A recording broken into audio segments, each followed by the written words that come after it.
মামার বাড়িতে ইফতারের দাওয়াত খেতে গিয়ে লাশ হয়ে ফিরতে হলো শরীফুল ইসলামকে।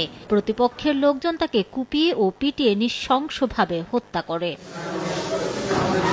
পুলিশ জানায়, কিশোরগঞ্জ সদর উপজেলার মহিনন্দন ইউনিয়নের মাইজপাড়া গ্রামের আব্দুর রাশিদের ছেলে এখলাস মিয়ার সাথে জমি নিয়ে বিরোধ ছিল একই এলাকার আবু সালেহ ও তার স্বজনদের। সোমবার বিকেলে এ নিয়ে উভয় পক্ষের লোকজনের মধ্যে কথা কাটাকাটি হয়।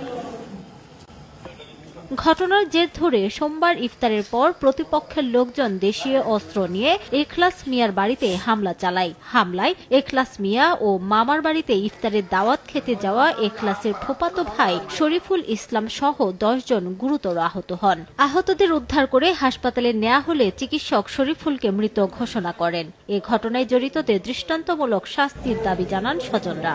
রামদাও দিয়ে আর সাপল দিয়ে মাথায় তারে কূপ দিছে। কূপ দেওয়ার পরে প্রায় 4 থেকে 5 ইঞ্চি মনে হয় নাম্বার হয়ে কূপ লাগছে। সারা বাড়ি মনে হয় সবাই মিলে একসাথে প্ল্যান করে যে আমার বুয়ানচারি সেরান সবাই মিলে একসাথে এরা এই এটা করছে। জমি নিয়ে বিরোধ ছিল, এরা আমাদেরকে 20-30 জনে মিলে সন্ধ্যার পরে নিয়ে আমাদেরকে অ্যাটাক করছে আমাদের বাড়িতে। বকাবকি করতেছে, আমরা জিজ্ঞাসা করতাম গেছি, তখন আমাদের উপরে হামলা করছে। আমরা পরে বাড়িতে চলে আসছি। বাড়িতে পরে এরা সবাই মিলে বাড়িতে আসি আমাদের মারধর করছে। জড়িত সন্দেহে 5 জনকে আটক করেছে পুলিশ। আমরা লাশের সুরতাল প্রস্তুত করে ময়নাতদন্তের জন্য লাশ প্রেরণ করেছি এবং এই সংক্রান্তে আমরা 5 জনকে আটক করতে সক্ষম হয়েছি। মামলা প্রক্রিয়াধীন। নিহত শরীফুল ইসলাম মহিনন্দন ইউনিয়নের মাইজপাড়া গ্রামের মজলু মিয়ার ছেলে। সময় সংবাদ, কিশোরগঞ্জ।